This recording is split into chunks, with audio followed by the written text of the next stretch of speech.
मलेरकोटला भारत के पंजाब राज्य में स्थित एक शहर है। यह अपनी सांस्कृतिक विविधता और ऐतिहासिक महत्व के लिए जाना जाता है। यहां मलेरकोटला का एक सिंहावलोकन है। मलेरकोटला पंजाब के दक्षिण पूर्वी भाग में राज्य की राजधानी चंडीगढ़ से लगभग 131 किमी की दूरी पर स्थित है। यह शहर अपनी हरियाली और उपजाऊ कृषि भूमि के लिए जाना जाता है। सांस्कृतिक विविधता। मलेरकोटला अपनी सांस्कृतिक विविधता के लिए प्रसिद्ध है।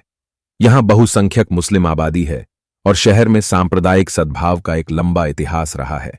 यह मस्जिदों, दरगाहों और मंदिरों सहित विभिन्न धार्मिक स्थानों में स्पष्ट है, जो शांतिपूर्ण रहते हैं। ऐतिहासिक महत्व। मलेरकोटला राज्य मलेरकोटला एक मुस्लिम बहुल राज्य है, जिसकी स्थापना 1454 में अफगानिस्तान के शेख सदरुद्दीन ए जहां ने की थी और इस पर उनके शेरवानी वंशजों का शासन था। मलेरकोटला रियासत की स्थापना 1600 में हुई थी। 1947 के दंगों के दौरान जब पंजाब भारी मात्रा में सांप्रदायिक हिंसा का सामना कर रहा था, मलेरकोटला एक ऐसी रियासत थी जहां कोई दंगा नहीं हुआ था और स्थानीय मुसलमान वहीं रह गए थे।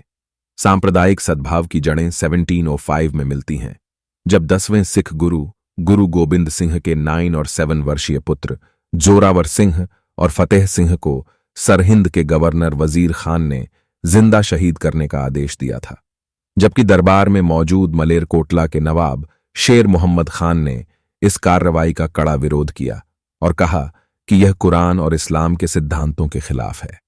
इस पर मलेरकोटला के नवाब विरोध स्वरूप दरबार से बाहर चले गए।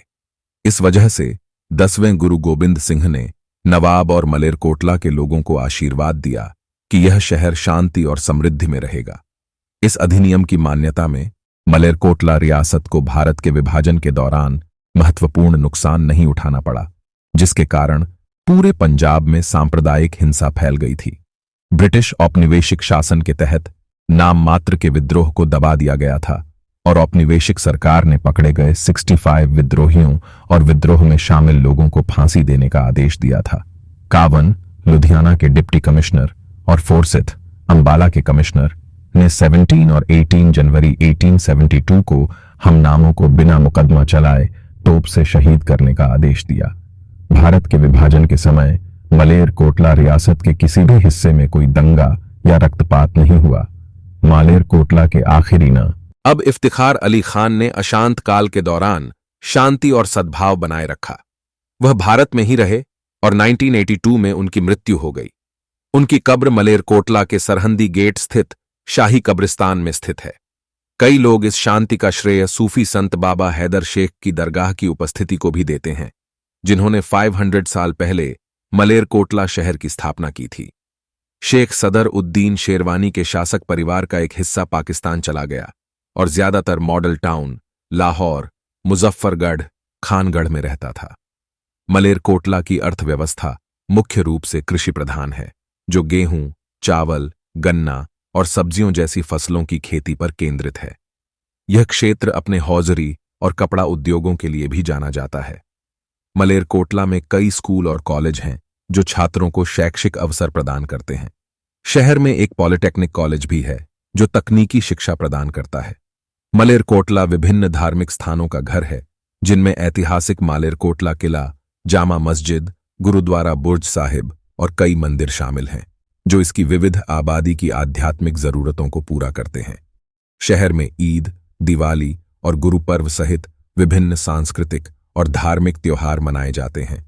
स्थानीय संस्कृति इसके संगीत, नृत्य और व्यंजनों में परिलक्षित होती है। मलेरकोटला एक तहसील, प्रशासनिक प्रभाग है और क्षेत्र में सरकारी और वाणिज्यिक गतिविधियों के लिए एक महत्वपूर्ण केंद्र के रूप में कार्य करता है। यह भी संगरूर जिले का एक हिस्सा है। शहर में अपने निवासियों की स्वास्थ्य संबंधी जरूरतों को पूरा करने के लिए अस्पतालों और चिकित्सा केंद्रों सहित स्वास्थ्य सुविधाएं हैं।